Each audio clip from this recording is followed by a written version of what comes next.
There's a civil trial going on right now in the state of California that hasn't gotten much attention at all. For the most part, the corporate press doesn't want to talk about it, probably because it would upset some of their biggest advertisers. But if you have any interest in learning more about how the alleged science concerning vaccines actually works in this country, it's one of the most important cases that's ever been tried. And I'm talking about a product liability lawsuit that's underway against the pharmaceutical giant Merck. The litigation relates to allegations that Merck concealed serious side effects of its Gardasil vaccine, which promised to protect people from getting HPV, a virus that can lead to cervical cancer in women. And Merck, of course, denies the allegations, and the jury hasn't returned a verdict yet. But even without a verdict, the fact that this case has even made it to trial in the first place, in and of itself, is worth talking about. Concerns about the Gardasil vaccine have been widespread for nearly 2 decades since it was first introduced into the market. So here, for example, are 2 news clips from 2008 and 2009 related to the first version of the vaccine. Watch. But the vaccine Gardasil is coming under scrutiny. Gardasil prevents the spread of human papillomavirus, also known as HPV. HPV is a sexually transmitted disease that can cause cervical cancer. We're learning Gardasil, which has been given to millions of young women, has been the subject of more than 7,800 adverse event reports. Some side effects range from nausea to paralysis, and 10 deaths have been reported. Although, according to the CDC, those have not been linked to the vaccine. A vaccine for 4 types of HPV was approved in 2006 in the hope it would save thousands of lives. But now there are some big questions about its safety. 3 weeks after Amanda Ratner received the HPV vaccine, she experienced pain at the injection site and fell ill. She's gone from the position of being a competitive varsity lacrosse player in high school to somebody who's chronically ill. Now, put aside for a second whether Gardasil was indeed dangerous or whether Merck lied in its advertising. Those are questions that I don't pretend to be an authority on. That's for a jury to decide. That's why it's at trial. The really interesting question is why it took until 2025 for anyone to resolve definitively the question of whether this vaccine is actually as safe as advertised. The fact that the judge has allowed this case to go to trial means that the allegations, at a minimum, probably aren't frivolous. So how was this vaccine, which has been taken by countless people, allowed to escape this kind of serious scrutiny for so long? That fact alone, the existence of an information blackout on such an important vaccine, is of course just one of many harrowing, unexplained failures of the public health establishment in this country. If you pull up one of the complaints against Merck, which was filed by the law firm Weisner Baum, you'll find a lot of other very disturbing allegations too. One woman, the main plaintiff in the case, alleges that she's been confined to a wheelchair since the age of 16 because of the vaccine. There are also allegations that Merck paid doctors and nonprofits thousands of dollars to promote the vaccine, as well as claims that Merck lied about the vaccine's contents. Now, normally allegations like this never see the inside of a courthouse because the pharmaceutical industry enjoys a broad liability shield, and this case is a rare exception. Now, I mentioned the lawsuit over the Gardasil vaccine because it came up yesterday during the confirmation hearing for Donald Trump's nominee to be the next HHS Secretary, Robert F. Kennedy Jr. That's because RFK Jr. worked with the law firm that brought the case against Merck, and he stands to benefit financially from the outcome. In other words, RFK Jr. played a role in finding the plaintiffs for this very rare and very important lawsuit that's currently in progress against Big Pharma. But here's how Elizabeth Warren questioned RFK about it. Watch.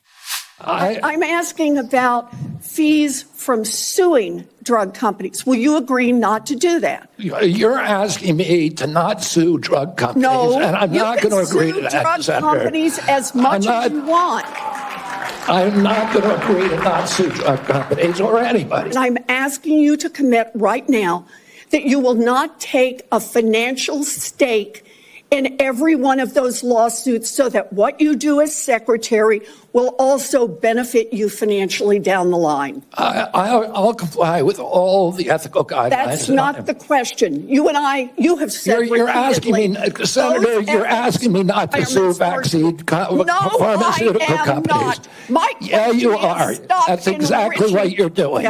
Look, no one should be fooled here. As Secretary of HHS, Robert Kennedy will have the power to undercut vaccines and vaccine manufacturing across our country.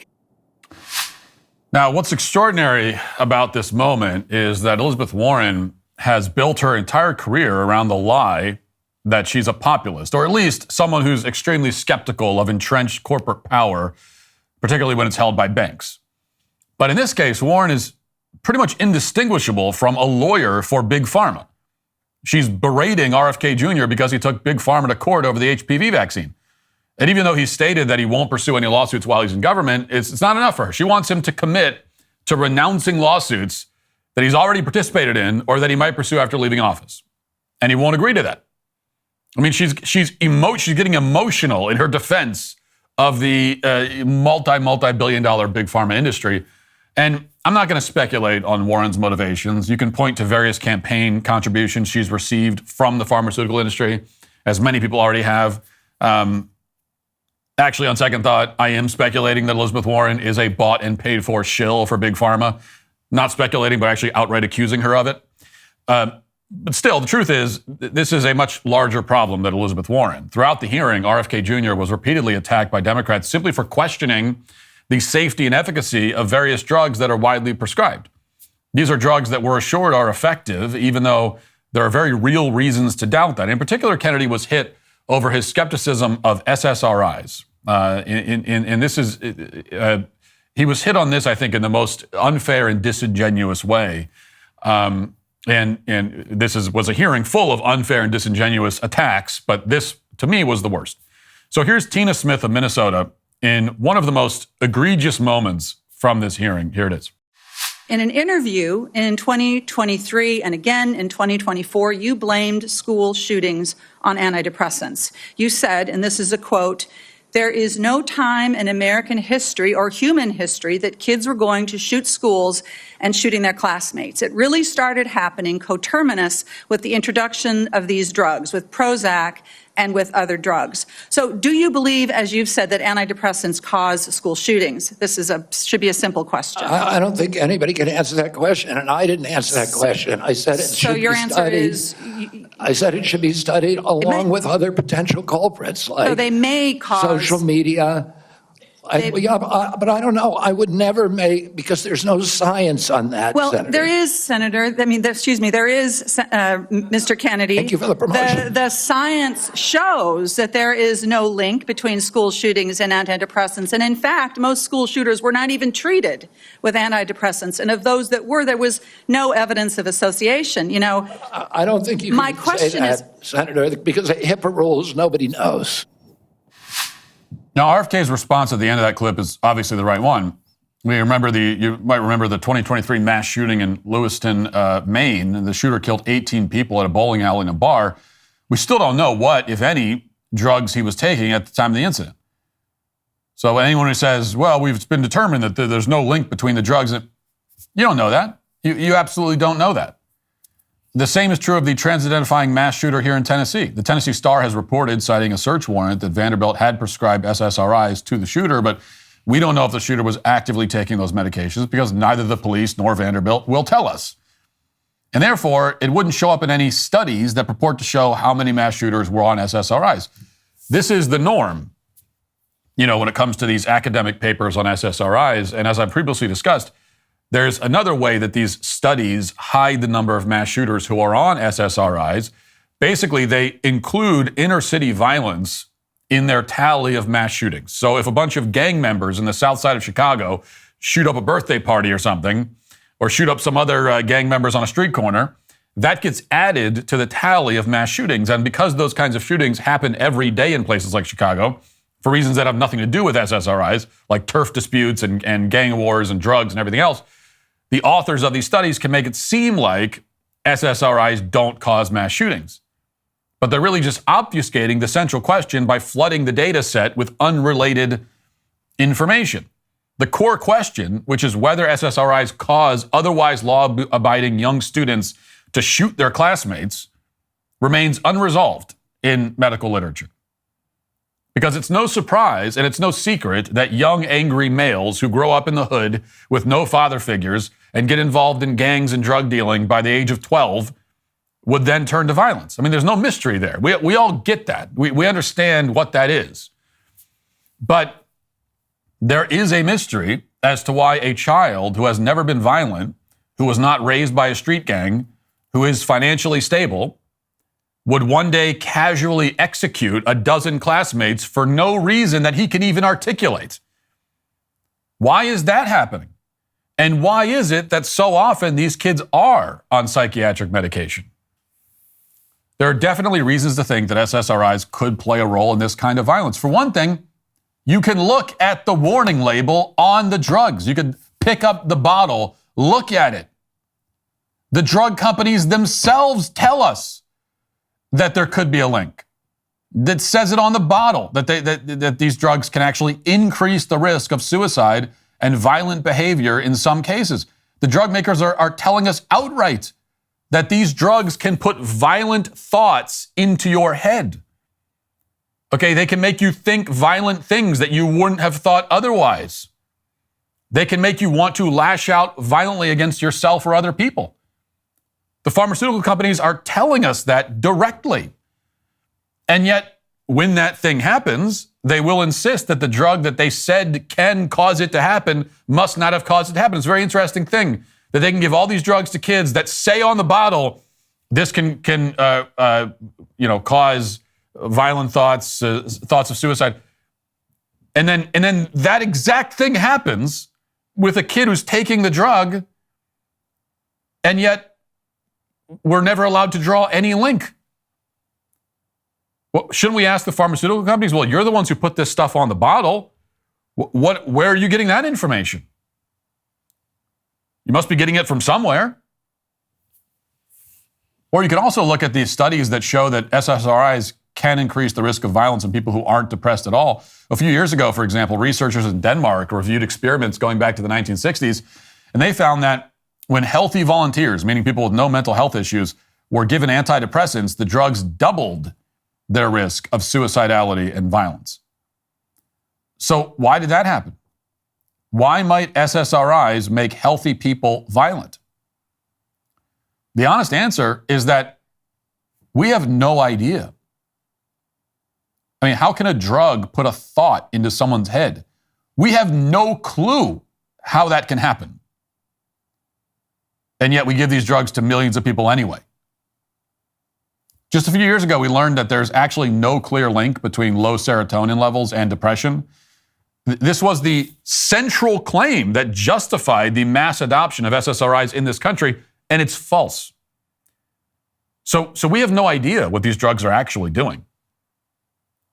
Maybe we should pump the brakes then a little bit. That's what RFK tried to say yesterday, and here's the response he got. I know people, including members of my family, who've had a much worse time getting off of SSRIs than people have getting off of heroin. It's the withdrawal period is, I mean, and it's written on the label. I have some experience very well with this documented. myself, Mr. Kennedy. This is personal for me. When I was a young woman and I was struggling with depression, thankfully, I had the resources to help me get through it, including a new generation of SSRI uptake inhibitors, which helped to clear my mind, get me back on track to being a mom and a wife and a productive, happy person. And I'm really grateful for that therapy. So I have some experience with this, and I think that everyone should have access to that care. And your job as secretary is to expand access to care, not to spread lies and misinformation. Do you think physicians, when they make that prescription, ought to have access to good science? Of course they do. And That's all I believe, too. And you and I are in agreement, Senator. Now, usually you expect that in a confirmation hearing, the worst thing that can happen is that the nominee says something disqualifying. But in this case, the senator said something disqualifying. Because let me be extremely clear about this. If you need psychiatric drugs in order to function, then you are not fit to serve at the highest levels of government. And we don't know. Is she still taking the psychiatric medication? She said that she did. Is she still? Not sure. We need clarification on that. Because if she is, she shouldn't be in office. You know, if you need psychiatric medication, you're not qualified to teach elementary school students or operate heavy machinery for that matter. You simply cannot claim that you're competent to govern if you need to regularly take psychoactive substances. So am I saying that every lawmaker on antidepressants should be removed from office? Yes, I'm absolutely saying that. And that should be common sense. You just said you need drugs to make your mind clear. Well, and you're running the country? What? Now, more importantly, RFK is obviously right about SSRIs. When the peer-reviewed journal Molecular Psychiatry, one of the most prominent journals in the field, admits that depression isn't actually caused by a serotonin imbalance, which is what happened in 2022, it's obviously worth taking a close look at a class of antidepressants that's entitled selective serotonin reuptake inhibitors. If a comprehensive review finds that we were wrong about these drugs for decades, then maybe we need some more information and studies before we prescribe them to millions of people, including children. But of course, this is a pattern in the healthcare industry. Drugs are approved all the time when they don't actually work, at least not in the way that we understand or were told. As RFK Jr. said yesterday, it was a similar story for Alzheimer's drugs. Some of these drugs received a lot of funding and fast-track approvals, only to turn out to be completely useless. In one case, the data supporting these drugs was actually faked. Watch. The gold standard means real scientific research with replication of studies, which very rarely happens now at NIH. We should be giving at least 20% of the NIH budgets to replication. We should make sure that all the science is published with the raw data.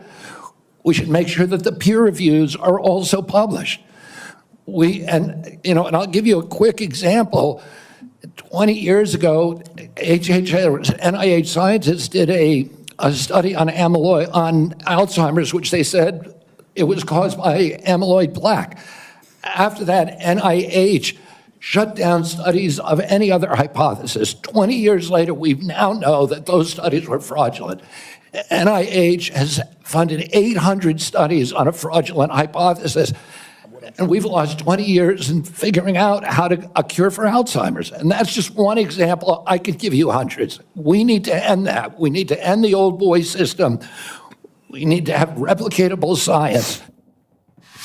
Now, by this point, you can probably tell that this hearing did not go very well for Democrats. Later on, they tried to attack him for pointing out that Lyme disease has some very conspicuous origins. Apparently, we're supposed to think post-COVID that it's some sort of outlandish conspiracy theory to believe that Lyme disease could possibly have anything to do with government labs injecting ticks with various exotic diseases. And then there was this moment where one Democrat tried to make the point that RFK Jr. doesn't believe that germs can cause disease. Then he refuted what she was saying, so she just read it into the record anyway. Watch. What do you think is causing the avian influenza? This will go to my office. I think the H5N1 virus is. So that's good to hear, because in a recent book, I will submit this for the record because we don't have that much time, Mr. Kennedy has questioned the scientific basis for germs causing disease and the power of vaccines and antibiotics. I've never questioned that, Senator. Well, I will submit that for the record. So these hearings are all like this. They're not actually about getting any kind of thoughtful answer from the nominee. It's all drive-by sound bites. Doesn't even matter what he says. But even by this low standard, there was one moment in yesterday's hearing that managed to stand out. This moment comes to us from Bernie Sanders. Sanders began by asking RFK Jr. whether healthcare is a human right. And he said no, because no one, especially gluttons or habitual smokers, is entitled to anyone else's labor. And then Sanders resorted to berating RFK Jr. for his support of anti-vaccine apparel, specifically anti-vaccine onesies. So behold, one of the great moments in modern congressional history. You have started a group called the Children's Health Defense. You're the originator. Right now, as I understand it, on their website, they are selling what's called onesies. These are little things, clothing for babies. One of them is titled Unvaxxed, Unafraid. Next one, and they're sold for $26 a piece, by the way. Next one is No Vax, No Problem. Now, you're coming before this committee and you say you're pro-vaccine. Just want to ask some questions. And yet your organization is making money selling a child's product to parents for $26, which casts fundamental doubt on the usefulness of vaccines. Can you tell us now that you will, now that you are pro-vaccine, that you're going to have your organization take these products off the market? Senator, I have no power over that organization. I'm not part of it. I resigned from the board. Yeah, that was just a few months ago. You founded that. You certainly have power. You can make that call. Are you supportive of this? I've had nothing to do with Are you leadership. supportive of these onesies? I'm supportive of vaccines. Are you supportive of this clothing, which is militantly anti-vaccine? I am supportive of vaccines. I will. I want good science. So this is a level of seriousness that Democrats are applying to these confirmation hearings. You got Bernie Sanders screaming about onesies. And also, I guess apparently they're on sale for $26. So go check it out. Buy some. They barely even mention, of course, gender ideology or how RFK Jr. plans to end castration of children in this country. They weren't remotely interested in his call for more transparent and accurate data in modern medicine. Instead, one by one, Democrats ran interference for Big Pharma. They talked about anti-vax onesies and demanded that RFK stop bullying, Merck and the terrible oppressed pharmaceutical companies.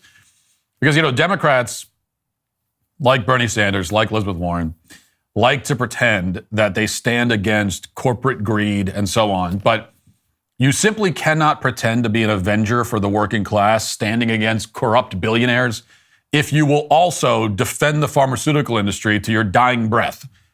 There is no greater example of corporate greed in this country right now than what we have seen from Big Pharma. This is an industry that we know for an absolute fact has pushed literal poison on people by the millions and done it all for no reason other than pure profit. This is an industry that supplies actual castration drugs to 13-year-olds. An industry that got millions of Americans hooked on antidepressants on false pretenses based on a belief in a chemical imbalance that doesn't exist. And there are dozens of other examples just like this, and they are all things that Democrats don't want us to talk about, and in fact, have attempted to forcibly prevent us from talking about. So whatever reservations conservatives have about RFK Jr., it's very clear that he needs to be confirmed. We have a real opportunity to install someone who is skeptical of the junk science that we've been relentlessly fed for decades on everything from SSRIs to Alzheimer's to gender ideology. And after yesterday's debacle of a confirmation hearing, it's clear we need to take this opportunity now while we still have it. Hey, YouTube, thanks for listening to the show. If you'd like access to my full show with no ads, you should go to dailywire.com and use promo code Walsh to get 2 months free on all annual plans. See you there.